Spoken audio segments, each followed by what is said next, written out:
सारनाथ 4 प्रसिद्ध बौद्ध स्थलों में से एक है। महापरिनिर्वाण सूत्र के अनुसार महात्मा बुद्ध ने स्वयं अपने शिष्यों से 4 स्थलों लुम्बिनी, बोधगया, सारनाथ एवं कुशीनगर की यात्रा करने को कहा था, जो क्रमशः उनके जन्म, ज्ञान प्राप्ति, धर्म चक्र प्रवर्तन एवं महापरिनिर्वाण से संबंधित थे। प्राचीन बौद्ध साहित्य में इस स्थान को ऋषिपतन, मृगदाय या मृगदाव आदि के नाम से भी संबोधित किया गया है। इस स्थान का आधुनिक नाम सारनाथ संभवतः सारंगनाथ का अपभ्रंश है, जिस नाम से समीप में ही शिव का मंदिर अवस्थित है। सारनाथ 11वें तीर्थंकर श्रेयांस नाथ की तपोभूमि एवं उनके निर्वाण स्थल से संबंधित होने के कारण जैन धर्मावलंबियों के लिए भी पवित्र स्थल है।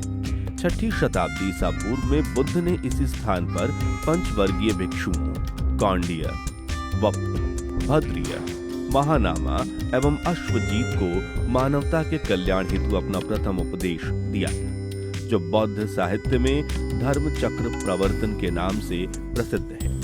इसी स्थल पर एक नए धर्म और भिक्षु संघ की नींव पड़ी थी।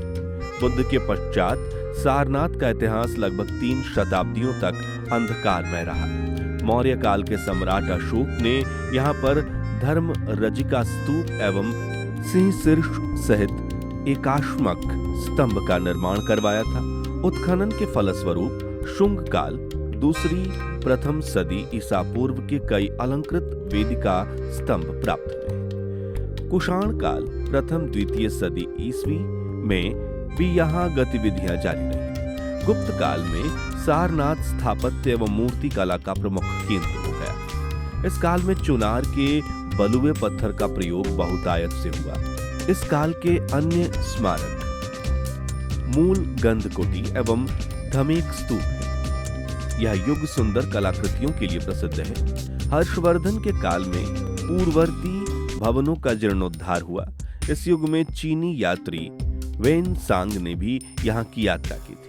गढ़वाल वंश के शासक गोविंद चंद्र की रानी ने सारनाथ में एक धर्म चक्र जिन विहार का निर्माण करवाया था। उसके बाद यह स्थल लगभग विस्मृत रहा।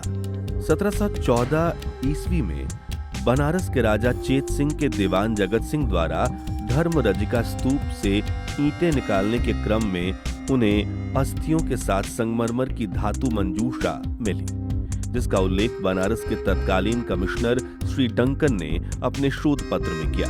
तत्पश्चात इस क्षेत्र के अन्वेषण एवं उत्खनन प्रारंभ हुए। सारनाथ में कई विद्वानों ने उत्खनन कार्य किए, यथा सर अलेक्जेंडर कनघिंगम, major Kittoe, Shri C Horne, Shri F.O. Portel, sir John Marshall, Shri H. Hargreaves एवं श्री दयाराम सहनी आदि।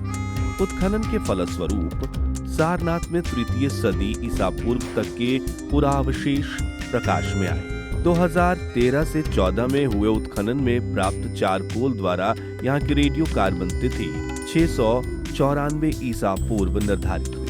यहाँ से प्राप्त पुरावशेषों में 7 विहार, धमेक स्तूप, धर्म रजिका स्तूप, मूल गंधकुटी, चैत्य, एकाश्म स्तंभ, पंचायतन मंदिर, एकाश्म वेदिका, मनौती स्तूपों के समूह, प्रतिमाएं, शिलालेख आदि मुख्य हैं। धमेख स्तूप यह सारनाथ में महत्वपूर्ण स्मारकों में से एक है। यह मान्यता है कि धमेख स्तूप वही स्थल है जहां भगवान बुद्ध ने अपना पहला धर्म उपदेश दिया था। यह विशाल गोलाकार आकृति का है, जिसका व्यास लगभग 27.5 मीटर और ऊंचाई 66.5 मीटर है। इस स्तूप की संपूर्ण ऊंचाई 42.60 मीटर है। सर अलेक्जेंडर कनघिंगम ने इस स्तूप के मध्य भाग का उत्खनन किया, जिसमें उन्होंने मौर्यकालीन ईंटों के निर्मित स्तूपों के अवशेष प्राप्त किए। इस उत्खनन के दौरान उन्हें किसी भी प्रकार के अस्थि अवशेष प्राप्त नहीं हुए, किंतु एक लेखांकित पट अवश्य प्राप्त हुआ, जिस पर यह धम्मा हेतु पवभा लेख अंकित था। इसकी लिपि 6ठी शताब्दी सदी ईस्वी की है। ये स्तूप 11.20 मीटर की ऊंचाई तक अलंकृत था और शिलापट्टों से सजा है। इसमें 8 ताखे बने हैं। किसी समय इनमें बुद्ध की मूर्तियां स्थापित रही होंगी। स्तूप के अलंकरण को देखकर अनुमान लगाया जा सकता है कि इसकी बाहरी भाग गुप्त काल में निर्मित हुआ था। धर्मरज का स्तूप। ऐसी मान्यता है कि अशोक ने बुद्ध की अस्थियों पर बने हुए मूल स्तूपों में से अस्थियां निकालकर उन्हें 74,000 स्तूपों का निर्माण कराया था। इसी क्रम में सारनाथ में उनसे धर्मरजिका स्तूप का निर्माण करवाया। अशोक द्वारा निर्मित स्तूप का व्यास 13.41 मीटर था। उसके बाद विभिन्न शासकों द्वारा अनेक बार इसका जीर्णोद्धार हुआ। 1714 ईस्वी में अज्ञानतावश उन्हें बनारस नरेश राजा चेत सिंह के दीवान जगत सिंह द्वारा इस स्तूप का विनाश हो गया। यहाँ से प्राप्त खुदाई में एक प्रस्तर एकाश्म अशोक स्तंभ, मूलगंध कूटी के पश्चिम में ही कुछ दूरी पर अशोक द्वारा स्थापित एकाश्म स्तंभ के अवशेष रखे हुए हैं। एक समय इस स्तंभ की ऊंचाई 14.24 मीटर थी। इस पर सिंह शीर्ष विद्यमान था, जो अब स्थानीय संग्रहालय में सुरक्षित है तथा भारत का राष्ट्रीय चिन्ह है। इस स्तंभ पर 3 अभिलेख उत्कीर्ण हैं, जो अशोक, कौशाम्बी और अश्वघोष एवं गुप्तकालीन है।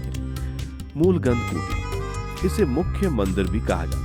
संभवतः यह वही स्थान है जहां पर महात्मा बुद्ध ध्यान अवस्था में विराजमान रहते थे। यह एक चौकोर सतह पर निर्मित है। प्रत्येक ओर इसका माप 17.21 मीटर है। इसके आगे मंडप एवं खुला बरामदा है। वेन सांग के अनुसार इसकी ऊंचाई 6.1 मीटर थी। इसका समर्थन मंदिर की मोटी दीवारें भी करती हैं। इस मंदिर का निर्माण समय गुप्त काल माना जाता है। चौखंडी स्तूप। ज्ञान प्राप्ति के बाद महात्मा बुद्ध जहां अपने पूर्वकालीन 5 साथी भिक्षुओं से सारनाथ में मिले थे, उसी पवित्र स्थल पर ईंटों से निर्मित यह स्तूप स्थित है। वर्ष 1741 एवं 1904-5 में किए गए पुरातात्विक उत्खनन के परिणाम स्वरूप यह स्तूप अनावृत हुआ। यह आधार पर आयताकार है। उत्खनन से प्राप्त पुरावशेषों में धर्म चक्र प्रवर्तन मुद्रा में बुद्ध की प्रतिमा है। व्याल एवं योद्धाओं की प्रतिमाएं हैं और ये सब प्रमुख हैं।